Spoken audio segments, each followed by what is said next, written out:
Senhor Jesus, mais uma vez nos encontramos aqui reunidos em Teu nome para dar seguimento às nossas tarefas de reflexão de O Livro dos Médiuns. Agradecemos, Senhor, Tua presença, a presença dos mentores espirituais que nos ajudam nesse trabalho e rogamos também que a Tua bênção e a Tua paz envolvam todos os companheiros do grupo que não puderam chegar na reunião na noite de hoje. Onde quer que eles estejam, Senhor, que eles possam receber as influências do Teu Espírito maravilhoso. Também te rogamos pela nossa casa, nosso lar, nossa família e todos aqueles que nos são mais caros. Por todos aqueles que sofrem em qualquer lugar do planeta, Senhor, que eles possam ser assistidos pelos teus mentores espirituais. Por último, te rogamos pelo nosso planeta e pelo nosso país, que ambos estão passando por algumas dificuldades e que essas dificuldades, Senhor, sejam diminuídas um pouco. Sendo assim, nesse estado de paz e tranquilidade, pedimos a permissão para dar por iniciado nosso trabalho de reflexão da noite, rogando paz e harmonia, hoje e sempre, que assim seja. Muito bem, então vamos aqui.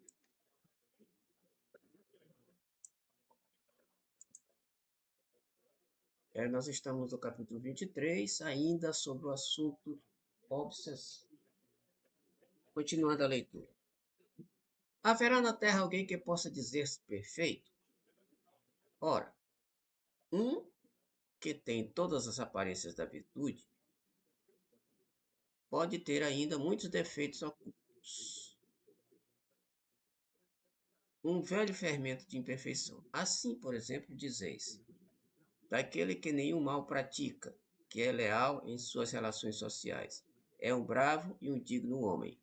Mas sabeis, porventura, se as suas boas qualidades não são tisnadas pelo orgulho, se não há nele um fundo de egoísmo, se não é avaro, ciumento, rancoroso, maldizente e mil outras coisas que não percebeis, porque as vossas relações com ele não vos deram lugar a descobri-las? O mais poderoso meio de combater a influência dos maus espíritos é aproximar-se o mais possível da natureza dos bons. Tá? Então, aqui a gente observa de que ele está dizendo que não existe ninguém perfeito. Às vezes tem gente que tem a aparência de muitas virtudes, mas é só aparência. No fundo, ele é orgulhoso, é egoísta, vaidoso, fala mal das pessoas, pensa errado das outras pessoas, dos companheiros, etc, etc. Então as aparências não importam. O que importam realmente são as virtudes. E as virtudes nós devemos batalhar para consegui-las, a fim de que a gente, como ele disse no texto, se aproxime dos bons.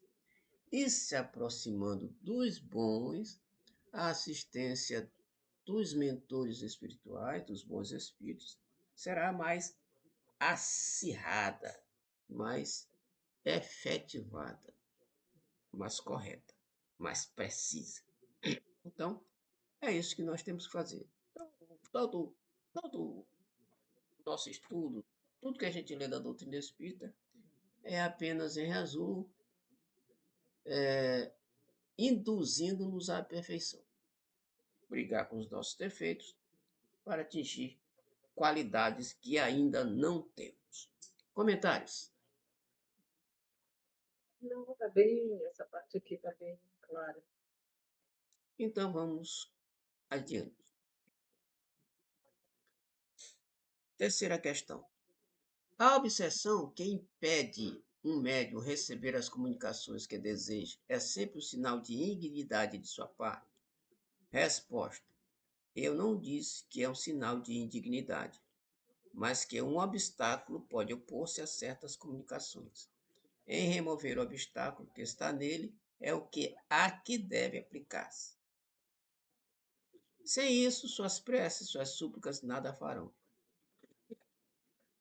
Não basta que um doente diga ao seu médico: dê-me saúde, quero passar bem. O médico nada pode se o doente não faz o que é preciso. Tá, então isso aqui é o que a gente conversou na reunião passada, de que nós devemos fazer a nossa parte, porque se a gente faz a nossa parte, tudo vai ficar de acordo com aquilo que a gente deseja. Então, o médico faz a sua parte e nós devemos fazer a nossa parte. Assim também, no caso da mediunidade, o espírito faz a sua parte, nós devemos fazer a nossa parte como médios, ou seja, brigar, batalhar e buscar as perfeições a fim de que nós sejamos melhor assistidos. E aí, quanto mais virtude nós conseguirmos, mais difícil vai ser os obsessores se aproximar da gente. Mais difícil. Então, o recado está dado e a gente não pode escapar dessa situação. Porque senão a gente vai continuar sendo assessorado indevidamente, negativamente, e haja sofrimento.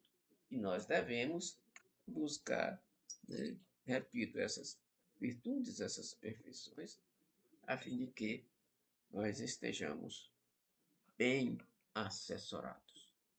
Comentários? Não, não, também aqui ele fala aí da questão da autorresponsabilidade, né? Sim, Não quer ser atingido o processo obsessivo, você tem que fazer por onde? é. Aí nós devemos fazer aquilo que ele recomenda, a nossa parte. A nossa parte.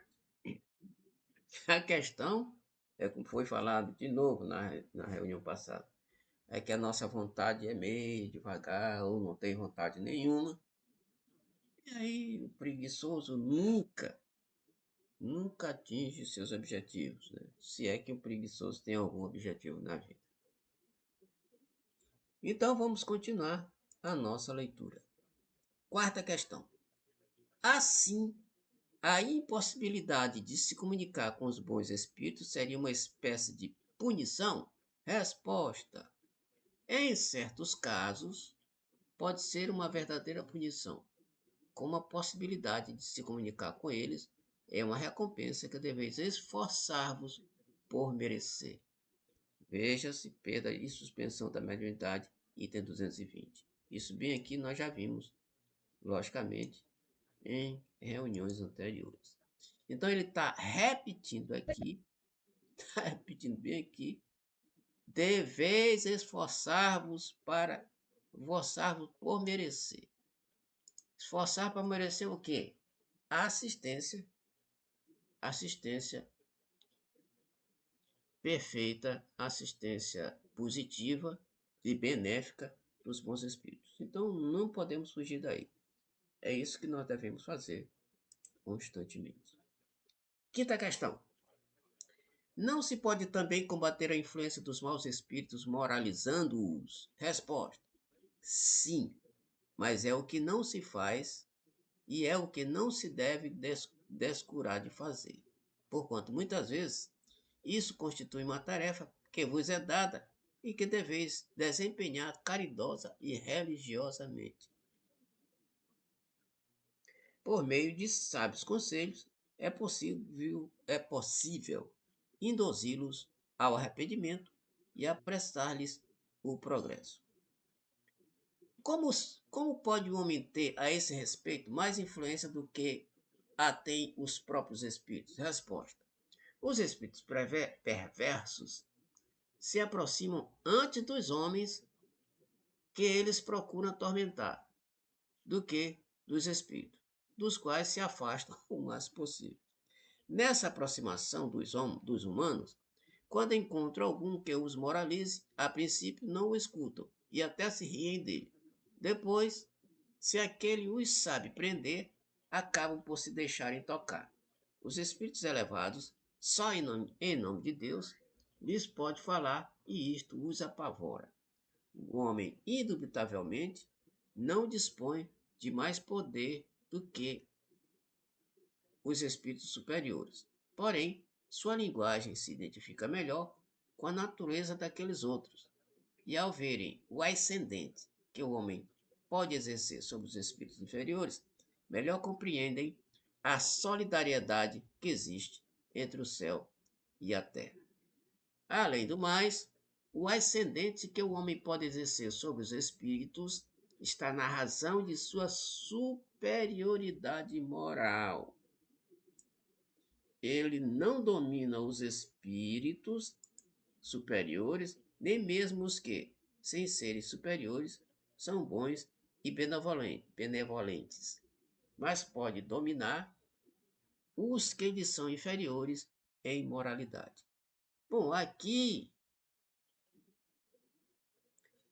o texto, nesse pedacinho aqui, ele está dizendo que conseguir, para a gente conseguir convencer um espírito inferior, a gente tem que ser um pouquinho mais superior do que ele.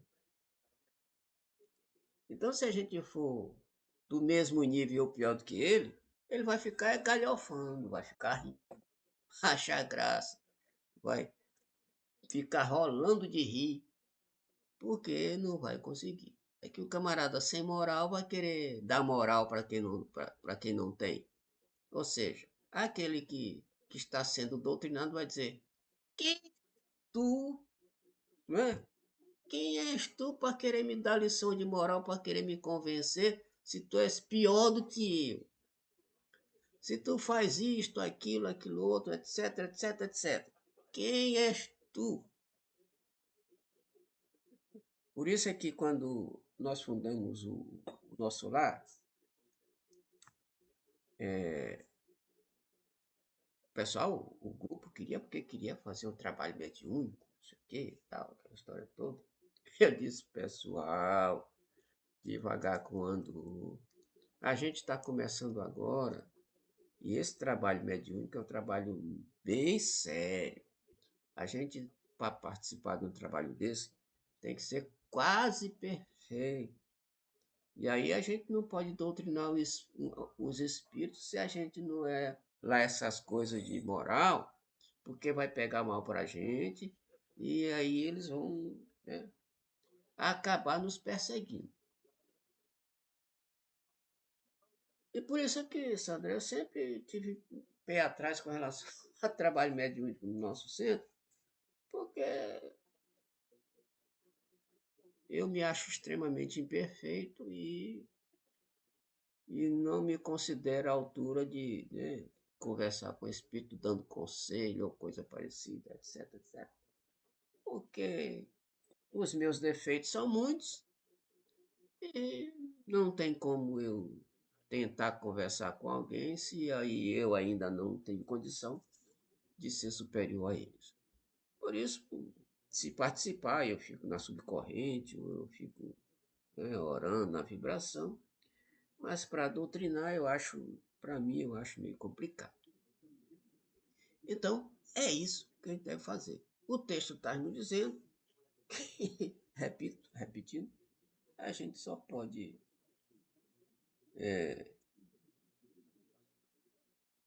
tentar convencer, tentar demover pessoas do seu comportamento, se a gente tiver um comportamento mais ou menos à altura do bem. A gente não pode ser aquele que diz assim, faz o que eu digo, mas não faz o que eu faço. Né? Porque aí do lado de lá os espíritos sabem tintim por tintim o que a gente esconde das pessoas, os nossos defeitos. E aí, né, a gente tem que ficar quieto com relação a essas coisas. Comentários? Mas isso, quando tu diz, eu não me acho digno, mas é para participar da reunião como um todo ou especificamente como doutrinador? Especificamente como doutrinador. Assim, porque eu digo assim, porque se for esperar todo mundo ficar no patamar X, Sim, sim. não tem mais reunião. Lógico, porque todo mundo é imperfeito e tal, tal, tal. Mas aí é aquela história, sabe? Quando um grupo desse é formado, se escolhe uma pessoa que a gente pode achar, que o grupo, né, acha que pode ser o doutrinador. Agora, se a pessoa escolhida disser, não, eu não tenho condição, escolha o outro, etc, etc, aí, isso é que eu que eu sempre gosto de dizer lá pro pessoal do grupo. Olha, né? Ainda bem que nunca me escolheram para ser. Porque se escolhesse, eu dizia, olha, eu acho que fulano de tal tem mais perfil, tem mais capacidade, e aí é, a gente poderia fazer o trabalho. Aí eu ficaria na subcorrente, poderia até ficar na mesa, mas né, não como o doutrinador. Porque aqui tem um livro que fala a respeito desses doutrinadores, que o espírito imperfeito se manifestava na reunião e dizia exatamente aquilo que eu falei há pouco tempo. Quem és tu? Tu não tem moral para. Então, os livros mostram também a realidade desse tipo de reuniões para a gente ficar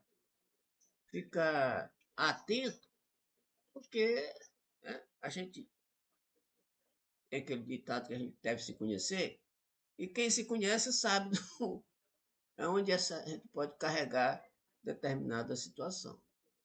Então, quem se conhece diz, não, eu não tenho condição e acabou, pronto. Né?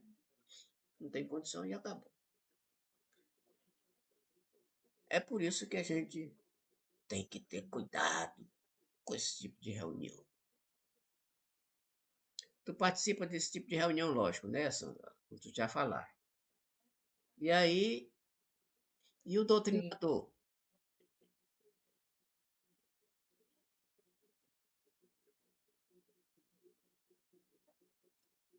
Eu participo de duas. Eu participo do MEP como estudo e participo lá dos peregrinos. Sim, Assim, a pessoa que é doutrina, o Sérgio é um dos doutrinadores já. certo. O Sérgio, meu irmão, Tá, tu conhece ele, então deve saber que ele tem ele tem uma capacidade. conduta ilibada. Ele tem uma conduta ilibada. Pronto. Aí Assim, tu. não sei se o que ele possa ter feito em outras encarnações influencia nesse aspecto, né? Hum, Mas falando dessa, ele não é,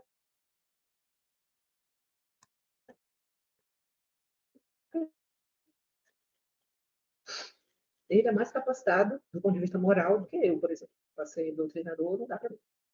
perfeito. Eu penso que não dá para mim nem no espírito mais ou menos. Eu penso que eu estou em missão para receber os mais pesados mesmo, que é o que eu mais recebo. Certo. Espírito com dor, espírito com raiva, espírito queimado, que foi queimado, espírito revoltado, espírito que mataram o degolado, aquelas coisas. É, mas para início é assim mesmo, né, Sandra? A gente sabe que no início da carreira mediúnica é assim mesmo. À medida que o tempo for passando e a pessoa for se esclarecendo, tentando se modificar, logicamente, que a coisa vai melhorando segundo o texto que a gente acabou de ler aqui, do início da nossa tarefa. Então, é assim mesmo. É Não, normal. não, é um aprendizado. Isso. Eu entendo que é, né, o meu nível é esse, por enquanto. Pois é. É o nosso nível, Sandra. É o nosso nível. A gente está. Por isso é que a gente está aqui no planeta, né? É o nosso nível. Muito bem. Então vamos adiante. Sexta questão. A subjugação corporal, levada a certo grau, poderá ter como consequência a loucura? Resposta: pode. Há uma espécie de loucura cuja causa o mundo desconhece, mas que não tem relação alguma com a loucura ordinária. Entre os que são tidos por loucos, muitos há que apenas são subjugados. Eles precisariam de um tratamento moral, enquanto, com os tratamentos corporais, os tornamos verdadeiros loucos. Quando os médicos conhecem bem o espiritismo, saberão fazer uma distinção e curarão mais doentes do que com as duchas. Item 221. Aqui, Sandra, o problema aqui é o seguinte, é que a grande maioria dos médicos não tem o mínimo conhecimento da doutrina. E se não tem o mínimo conhecimento da doutrina, não sabem distinguir uma loucura por obsessão de uma loucura ordinária. Doutor Bezerra de Menezes sabia disso. Sabia disso. Sabia tanto disso, que escreveu um livro, eu tenho aqui, um livraço, chamado A Loucura sob um Novo Prisma. E ele detalha as duas loucuras, e faz uma distinção espetacular uma da outra. Logicamente, que é um livro que os médicos deveriam consultar, mas eles não sabem que existe esse livro. E também, a grande maioria, repito, eles também não estão interessados, não querem nem saber. Até porque também tem muitos médicos que são materialistas, não acreditam em muita coisa, né, Sandra? Do lado de lá. E sendo materialista, ao tomar conhecimento dessas coisas, eles vão achar que tudo é só ilusão dos religiosos. Né? E os Mas, que não são materialistas são, pode ser de outras religiões que não acreditam nisso, né? como? Não entendi. Repete. Podem ser de outras religiões, né? Que não acreditam nessas Ah, tá. coisas. É, Eles podem ser de outras religiões que não acreditam nisso. isso. Pode ser de outras religiões que não acreditam nisso. Perfeitamente, bem colocado.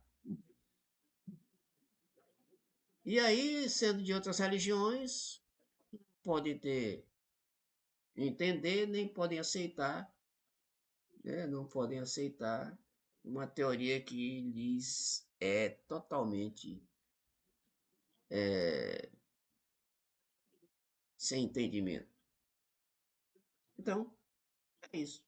Além dos ateus, ainda tem os descrentes, ainda tem os religiosos de outra linha de raciocínio religioso. Muito bem. Então, continuando. Vai comentar? Pergunta, Rubinho. Não tem som. Eu vou te perguntar uma coisa. Ah, Tá me ouvindo agora? tô. Diga. Pois é, eu ia te perguntar era o seguinte: isso pode prejudicar, não pode? Porque ele não trata o cerne. Pois eu digo assim, com comportamento semelhante à loucura, a parte material ela vai ajudar, mas não vai solucionar, né? A parte material que eu digo terapia, medicamento, de psiquiatra, essas coisas, não, pode ajudar, mas não vai solucionar, né? Com certeza, porque o problema não é físico, é moral. Como disse o texto, ô Sandra, o problema é moral. Pode até melhorar o físico, mas não vai solucionar a questão por conta de que o problema é totalmente diferente. O texto nos informa que tem que tratar o moral também, tanto o físico quanto o moral. Que agora, para tratar o moral, ele vai ter que entender de doutrina, vai ter que entender de espiritismo. Sim. E como a maioria não entende essa parte religiosa, O que acontece? Além da loucura, que eles vão tratar o físico, começar a dar remédio, etc, um monte de coisa, acaba que o paciente pode ficar com as duas loucuras, tanto a loucura ordinária quanto a loucura obsessão. Acaba que ele acaba piorando a situação. Mas é esta situação, este é o problema. Esses problemas. Com o conhecimento da doutrina, muita coisa fica esclarecida. Por isso que eu adoro a frase do Evangelho segundo o Espiritismo, que diz o seguinte, sempre eu cito essa frase que é muito linda. O Espiritismo é a chave com a ajuda da qual tudo se explica com facilidade. Explica.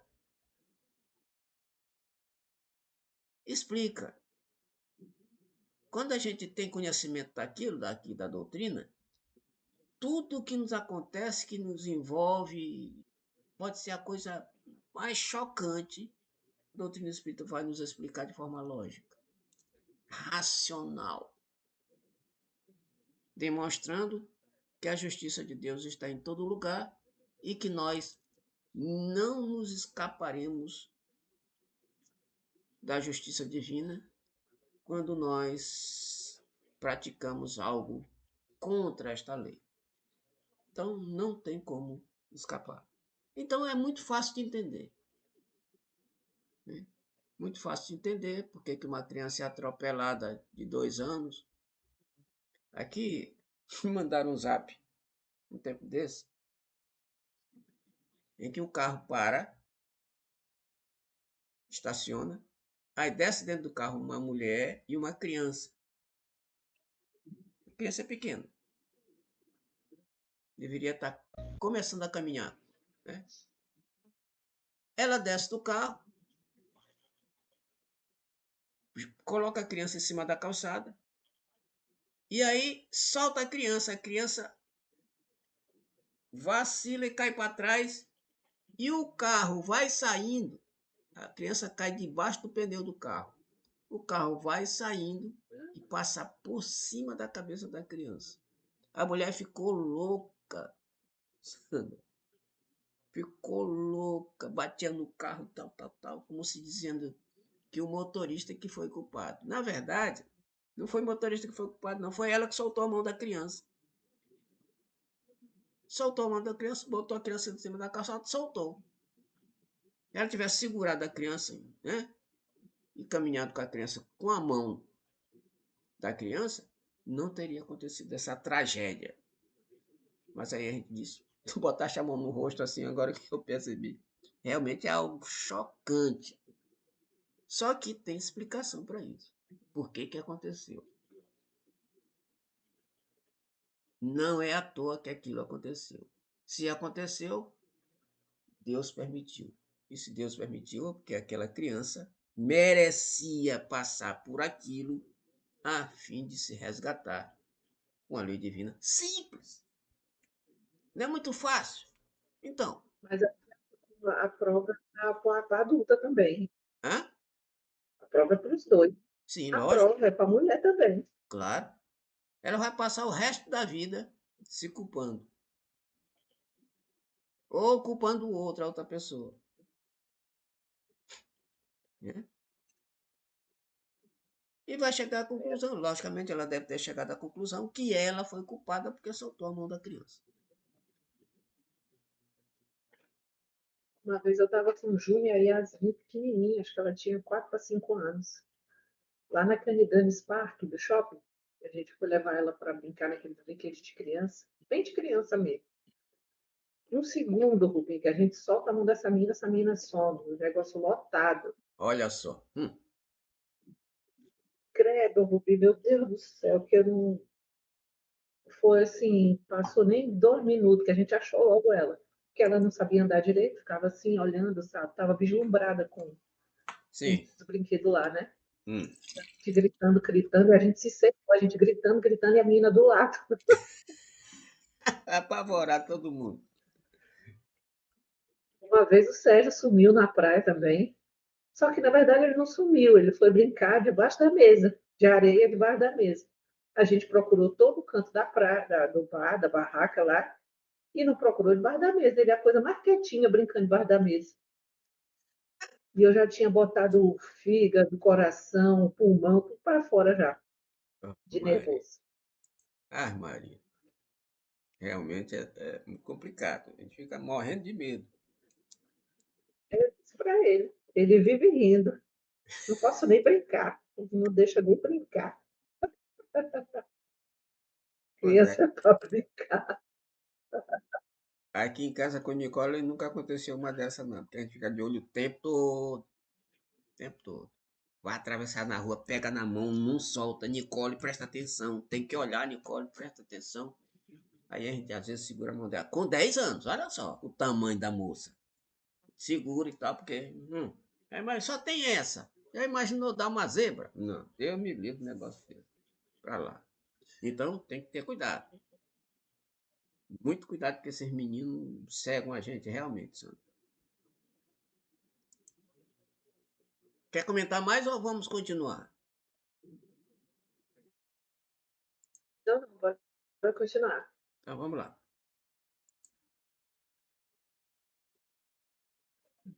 Sétima questão. Que se deve pensar dos que, vendo um perigo qualquer no espiritismo, julgam que o meio de preveni-lo seria proibir as comunicações espíritas? Resposta. Se podem proibir a certas pessoas que se comuniquem com o espiritismo, não podem impedir que manifestações espontâneas sejam feitas a essas mesmas pessoas, porquanto não podem suprimir os espíritos, nem lhes impedir que exerçam sua influência oculta. Esses tais se assemelham às crianças que tapam os olhos e ficam crentes de que ninguém as vê. Fora loucura querer suprimir uma coisa que oferece grandes vantagens, só porque imprudentes podem abusar delas. O meio de se lhe prevenirem, os inconvenientes consiste, ao contrário, em torná-la conhecida a fundo. Então, Sandra, aqui é o seguinte: não adianta, não adianta de jeito nenhum alguém querer proibir e impedir os espíritos de se comunicarem. Não adianta. Não adianta. Por mais que queiram que brigue, que lutem, não vai adiantar. Porque isso não é coisa divina. E a coisa divina, quem é que pode mexer? Se Deus quer que aconteça assim, quem tem o poder de mexer e dizer que não? É como o texto falou. A criança tapa os olhos, achando que ninguém está vendo. Né? Ninguém está vendo a criança. Então, é a mesma coisa.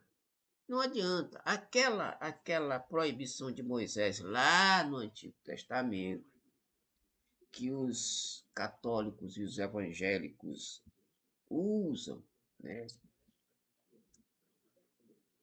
para dizer que é proibida, né, a comunicação, Moisés proibiu. Moisés proibiu, sim. Se ele proibiu, porque existia, existe até hoje. Proibiu sim, mas por que proibiu? Porque muita gente estava abusando daquilo. Estava Sim. fazendo, né? A mediunidade de joguete, para pesquisar besteira, estava usando de forma indevida. Assim como nós também proibimos esse tipo de coisa. Nós espíritas também proibimos assim. Mas mesmo assim, Moisés se comunicava com o espírito lá do Deus. né, do anjo do Senhor, se comunicava. Moisés era médium e se comunicava o tempo todo com esse espírito.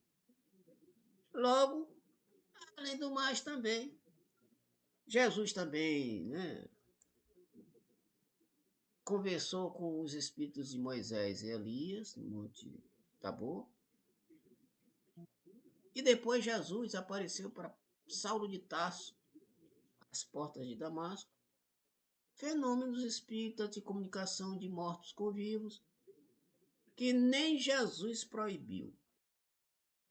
Logo, Moisés não tinha esse poder de proibir, já que ele também praticava esse tipo de comunicação. Comentário, Sandro? Comenta aí.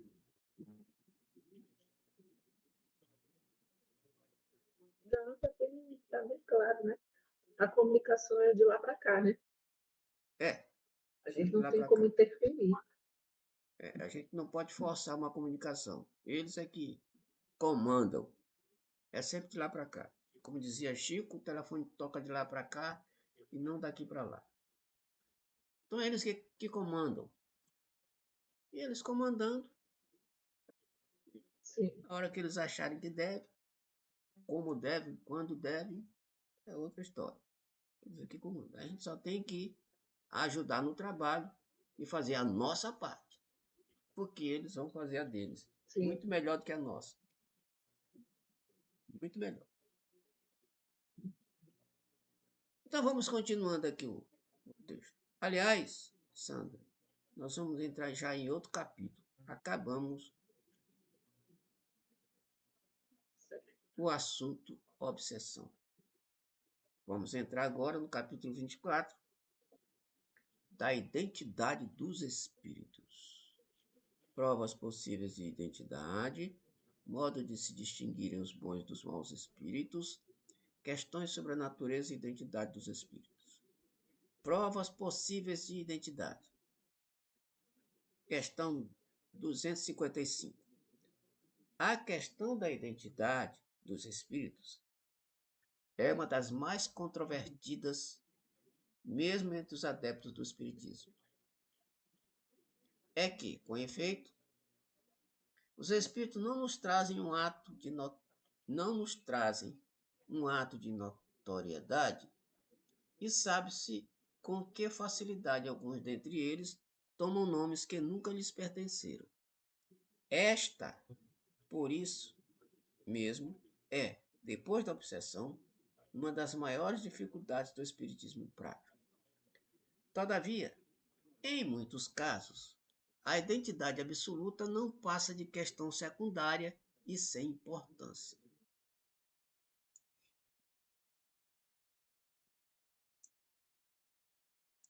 A identidade dos espíritos das personagens antigas é a mais difícil de se conseguir, tornando-se muitas vezes impossível, pelo que ficamos adstritos a uma apreciação puramente moral. Julgam-se os espíritos como os homens, pela sua linguagem. Se um espírito se apresenta com o nome de Fênelon, por exemplo, e diz trivialidades e puerilidades, está claro que não pode ser ele. Porém, se somente diz coisas dignas do caráter de Fênelon e que este não se furtaria a subscrever, há senão uma prova material, pelo menos toda a probabilidade moral de que seja de fato ele. Neste caso, sobretudo, é que a identidade real se torna uma questão acessória. Desde que o espírito só diz coisas aproveitáveis, pouco importa o nome sob o qual as diga. Isso aqui é importante.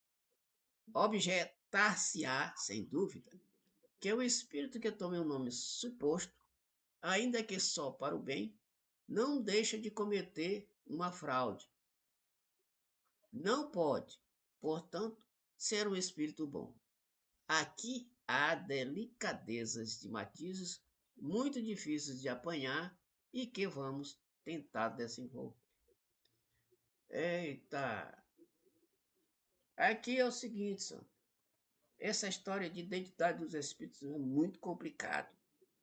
Porque esses espíritos imperfeitos, obsessores, eles aproveitam, porque eles não estão sendo vistos.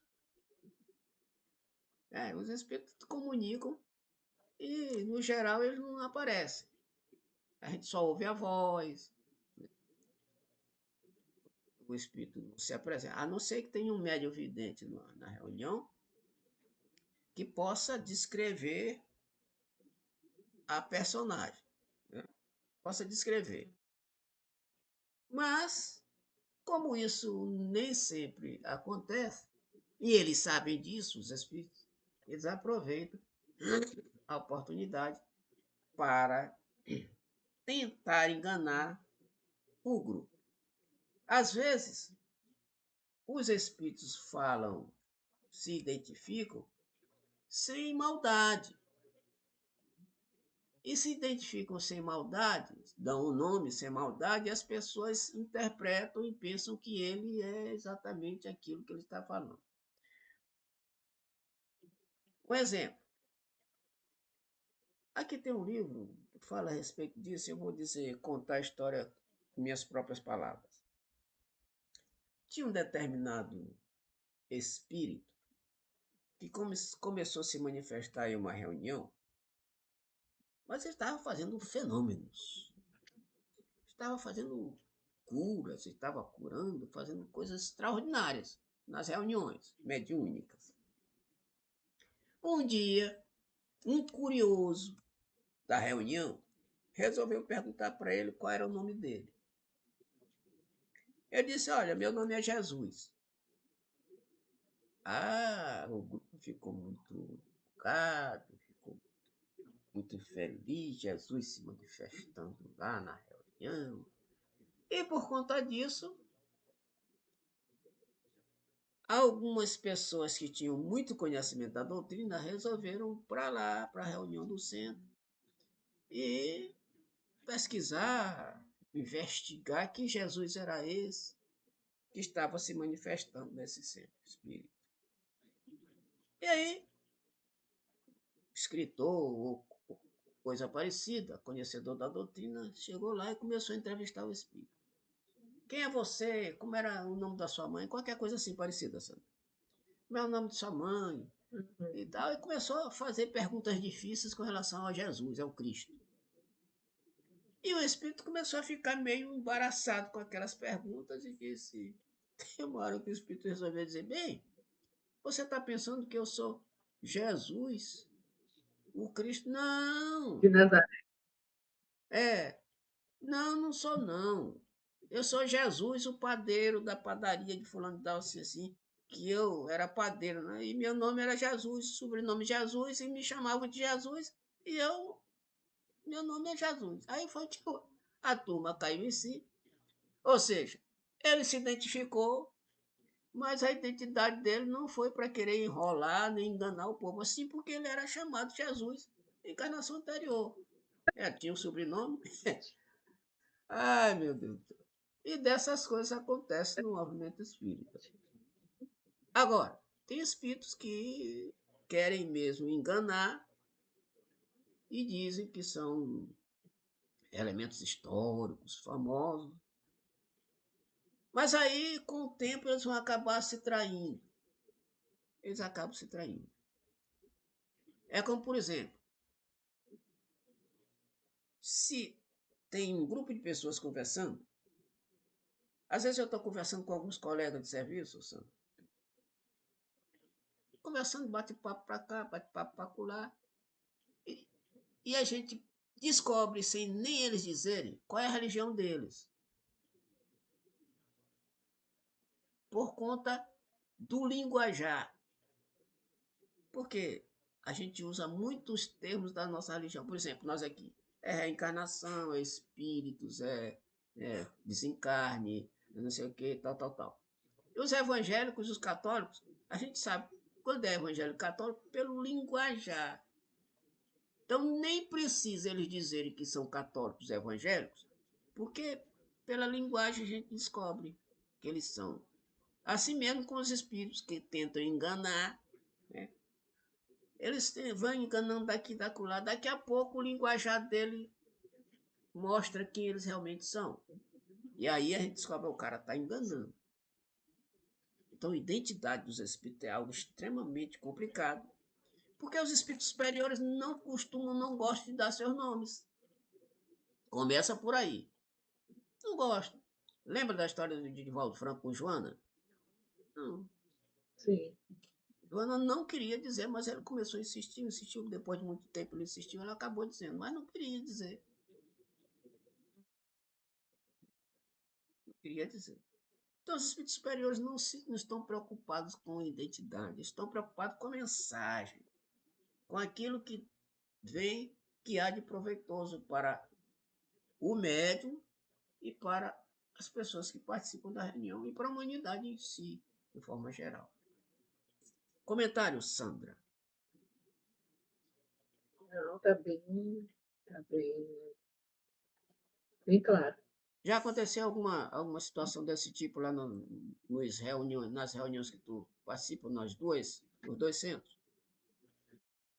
Já, Parecida?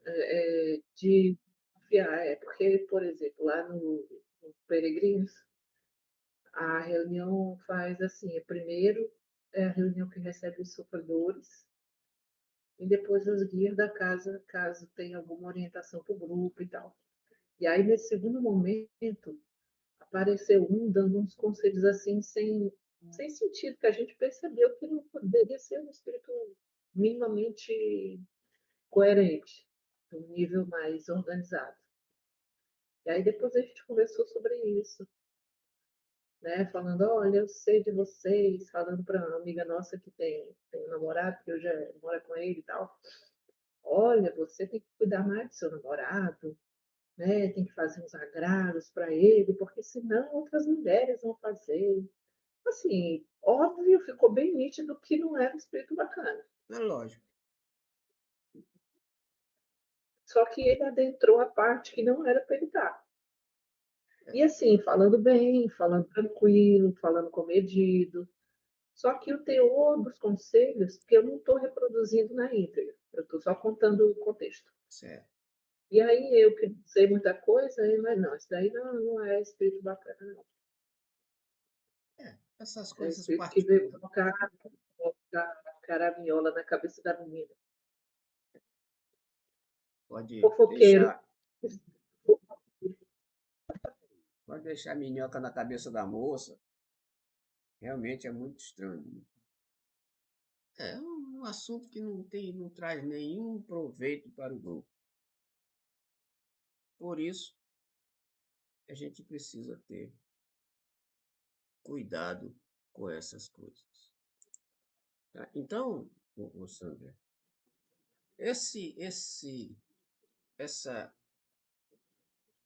abordagem do espírito não é uma abordagem positiva, não é algo proveitoso para o grupo. Né? É algo particular que não deve ser abordado por um espírito mais elevado. Então, né, pode até às vezes a moça ficar constrangida, e até alguém do grupo, ou o pessoal do grupo todo também pode ficar constrangido, porque esse negócio de tratar bem, tem que tratar bem porque outras mulheres. Um papo meio estranho, esquisito, que demonstra que a identidade do espírito não é um espírito até certo ponto evoluído. Então, isso é que a gente tem que ter cuidado. E os espíritos também que se manifestam. Mas aí é bom isso, mas aí é bom que aconteça isso para que aprenda na prática como é que peneirar, fazer esse filtro. Isso, isso. E aí o pessoal que participa da reunião começa a perceber quando o espírito, pela forma, pela linguagem do espírito, o grupo pode distinguir, né, mais ou menos a identidade daquela manifestação, daquele elemento que está se manifestando. Então vamos lá, mais um pouquinho. 256. À medida que os espíritos se purificam e elevam na hierarquia, os caracteres distintivos de suas personalidades se apagam, de certo modo, na uniformidade da perfeição. Nem por isso, entretanto, conservam eles menos suas individualidades. É o que se dá com os espíritos superiores, os espíritos puros. Nessa culminância, o nome que tiverem na Terra, em uma das 1000 existências corporais efêmeras, porque passaram, é coisa absolutamente insignificante. Notemos mais que os espíritos são atraídos uns para os outros pela semelhança de sua qualidade e formam assim grupos ou famílias por simpatia. De outro modo, se considerarmos o número imenso de espíritos que, desde a origem dos tempos, devem ter galgado as fileiras mais altas, e se o compararmos ao número tão restrito dos homens que hão deixado um grande nome na Terra, compreenderemos que, entre os espíritos superiores que podem comunicar-se, a maioria deve carecer de nomes para nós. Aqui. Porém, como de nomes precisamos para fixarmos as nossas ideias, podem eles tomar o de uma personagem conhecida, cuja natureza mais identificada seja com a deles. É assim que os nossos anjos guardiães se fazem a mais das vezes conhecer pelo nome de um dos santos que veneramos, e geralmente pelo daquele que nos inspira mais simpatia. Segue-se daí que, se o anjo guardião de uma pessoa se dá como São Pedro, por exemplo, ela nenhuma prova material pode ter de que seja exatamente o apóstolo desse nome. Tanto pode ser ele como o espírito desconhecido inteiramente, mas pertencente à família dos espíritos que faz parte de São Pedro.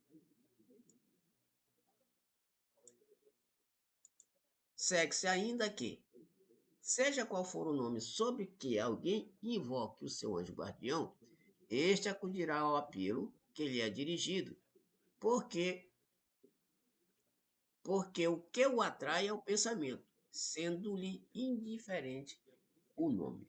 O mesmo ocorre todas as vezes que um espírito superior se comunica espontaneamente sob o nome de uma personagem conhecida. Nada prova que seja exatamente o espírito dessa personagem. Porém, se ele nada diz que que desminta o caráter desta última, há a presunção de ser o próprio. E em todos os casos, se pode dizer que não é, se não é ele, é um espírito do mesmo grau de elevação, ou talvez até enviado seu. Em resumo, a questão de nome é secundária. Pode-se considerar o nome cujo simples indício da categoria que ocupa o espírito na escala espírita. O caso muda de figura quando um espírito de ordem inferior se adorna com um nome respeitável para que suas palavras mereçam crédito. E este caso é de tal modo frequente que toda precaução não será demasiada contra semelhantes substituições. Graças a esses nomes de empréstimo e, sobretudo, com auxílio da fascinação, é que alguns espíritos sistemáticos, mais orgulhosos do que sábios, procuram tornar aceitas as mais ridículas ideias. A questão de identidade é, pois, como dissemos, quase indiferente quando se trata de instruções gerais, uma vez que os melhores espíritos podem substituir-se mutuamente sem maiores consequências. Os espíritos superiores formam, por assim dizer, um todo coletivo, cujas individualidades nos são com exceções raras desconhecidas. Não é a pessoa deles o que nos interessa, mas o ensino que nos proporcionam. Ora, desde que esse ensino é bom, pouco importa que aquele que o deu se chame Pedro ou Paulo.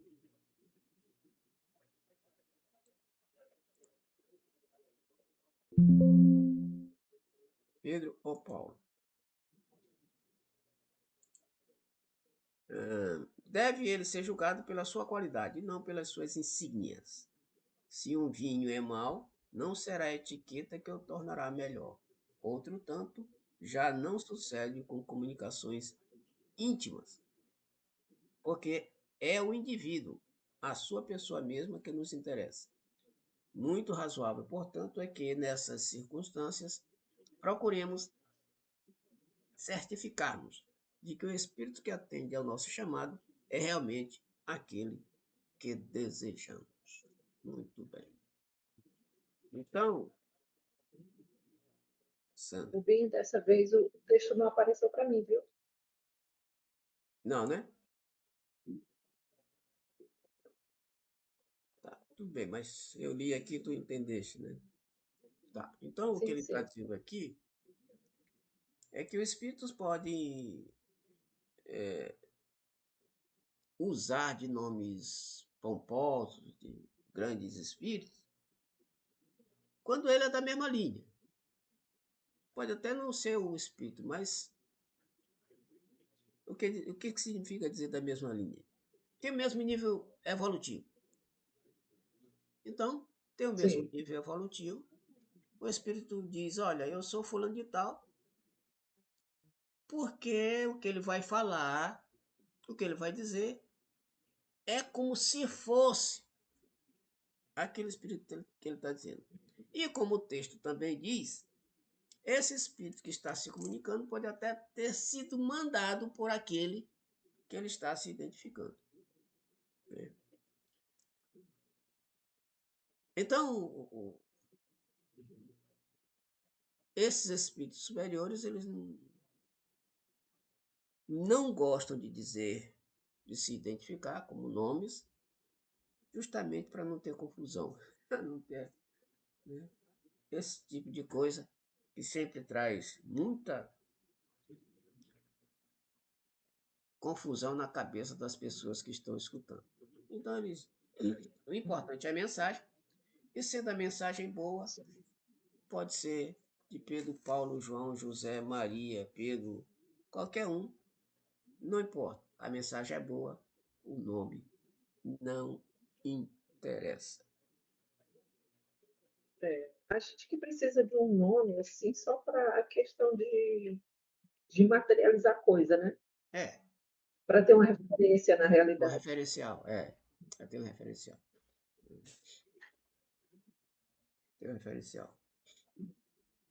Quando a gente também procura insistir demais como é que é o nome do cara, do espírito, feito de volta. Não, como é seu nome e tal. Aí ele dá um nome qualquer. Dá um nome qualquer para a pessoa não ficar mais perturbando. Deixar o espírito em paz. Deixar o espírito em paz.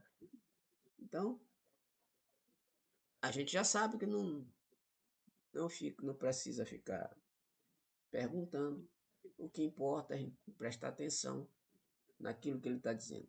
E o texto também nos diz aí que a gente tem que sempre estar atento ao que eles nos dizem para saber se aquilo que eles nos dizem tem relação com uma mensagem superior ou se é só enganação. Este livro nos diz que a gente deve checar todas as mensagens indistintamente para que a gente não seja enganado. Porque tem mais espírito que quer enganar do que espírito que não quer enganar.